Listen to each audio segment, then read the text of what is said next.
SPAK ka dërguar për gjykim dosjen penale ndaj Maksim Docit dhe Julian Kolçakut, të akuzuar për trafik narkotikësh në kuadër të një grupi të strukturuar kriminal me shtrirje ndërkombëtare. Sipas prokurorisë së posaçme, të dy të pandehurit kanë marrë pjesë në episode të ndara të trafikimit të sasive shumë të mëdha të kokainës të destinuara për tregun italian.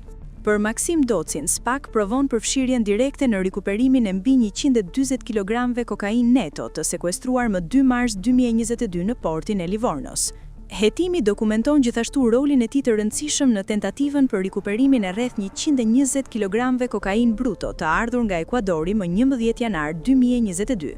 Për Julian Kolçakun, SPAK ka administruar prova për përfshirje në trafikimin e mbi 489 kg kokainë bruto të mbërritur në portin e Livornos më 14 mars 2022 dhe të sekuestruar më 5 prill 2022 në Frata Maggiore, Napoli. Ai akuzohet gjithashtu për importimin e një sasie prej 32 kg kokainë, nga e cila u sekuestruan mbi 4 kg neto më 30 qershor 2022 në Ostia.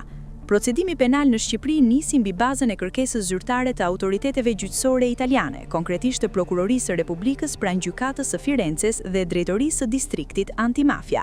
Hetimi italian lidhet me një procedim penal për trafik kokaine, të drejtuar nga një grup kriminal ndërkombëtar ku përfshiheshin edhe shtetas shqiptar.